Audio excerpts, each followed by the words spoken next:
So today I wanted to answer a question, like a questionnaire that one of my fellow FETs sent me about working in Taiwan.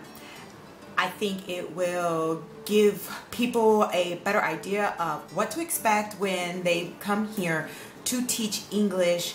Once again, I just want to say that this is my first year teaching in Taiwan, and why I am doing this for a year is because, you know, the contract is for 11 months.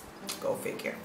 Anyway, so what I also want to re-emphasize as well is that I do not work in a cram school, or you may hear the term used, bushiban.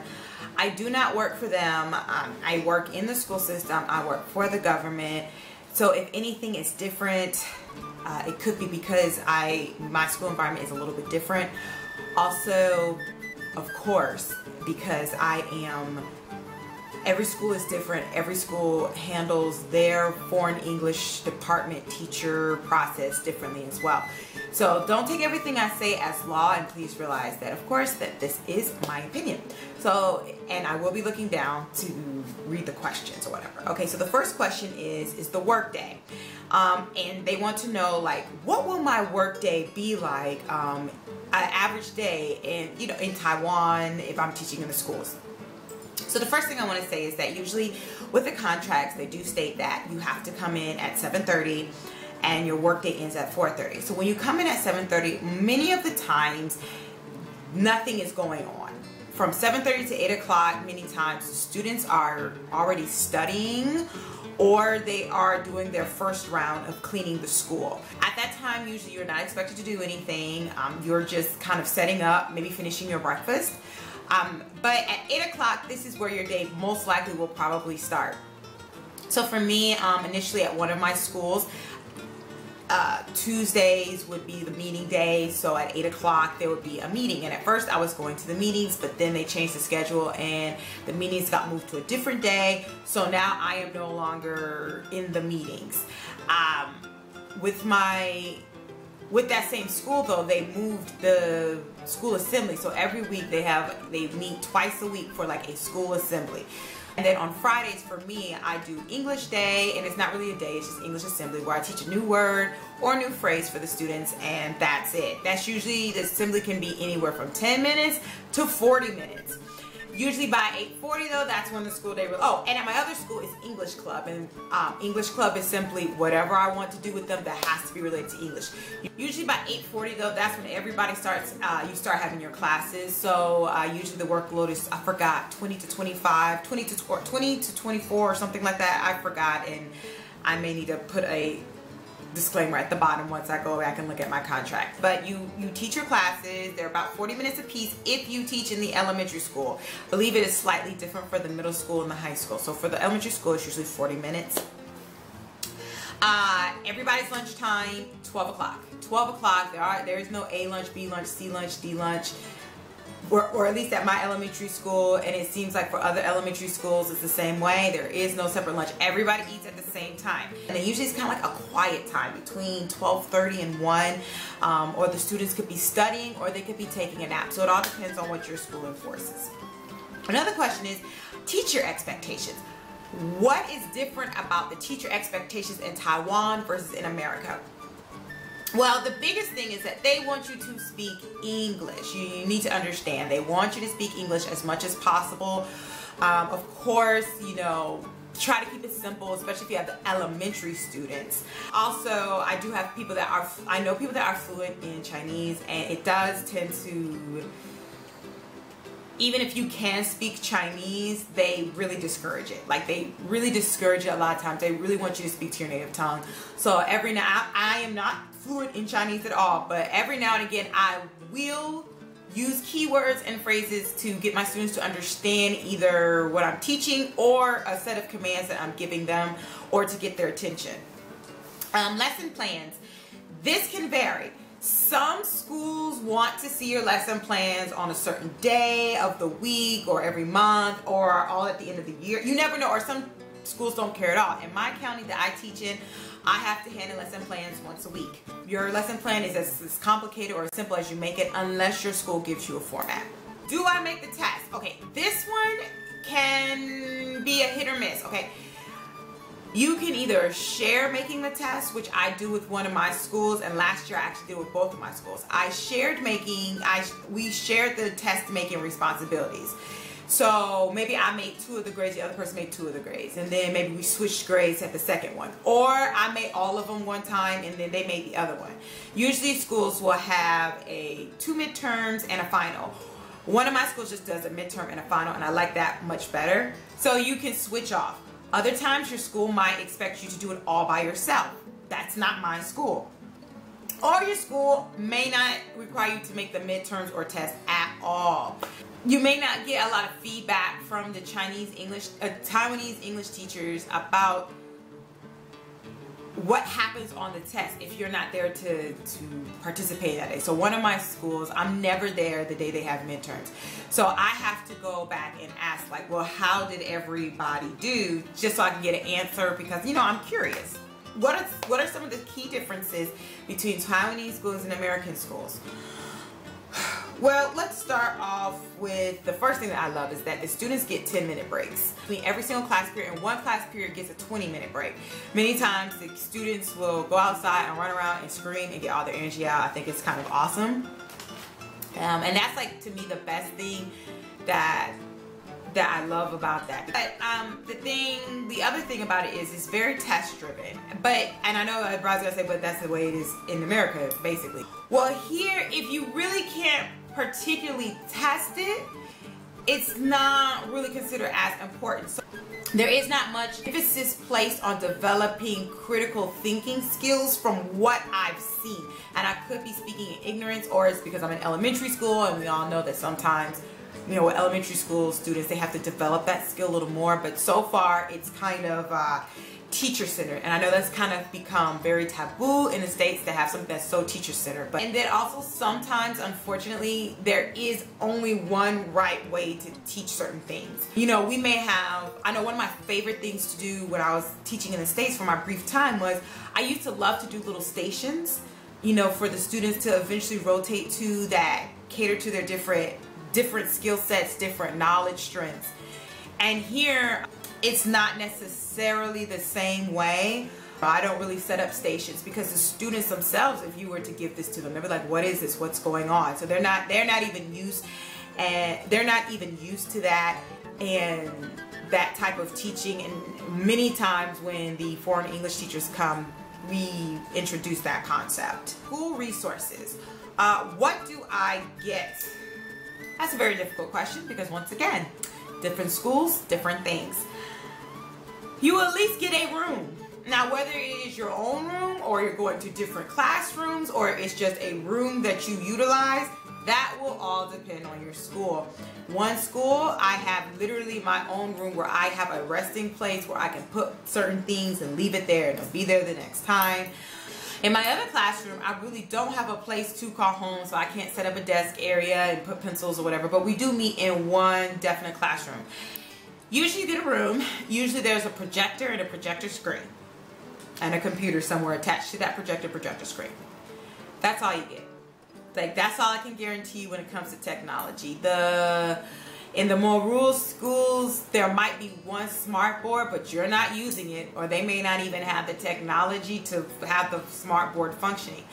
There are still chalkboards here. I use a chalkboard. I do not miss the chalkboard at all. I remember when I had the chalkboard as a little girl, and I was so happy when we switched to the dry erase markers. So it just really depends on your school.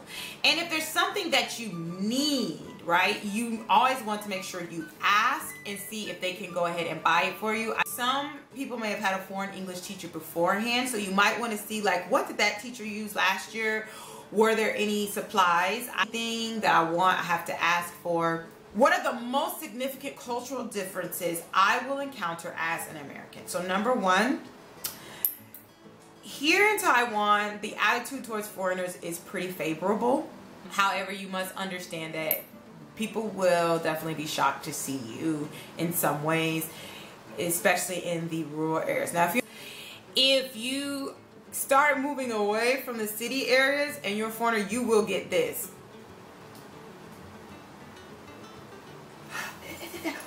Some people will try to take pictures of you without your permission.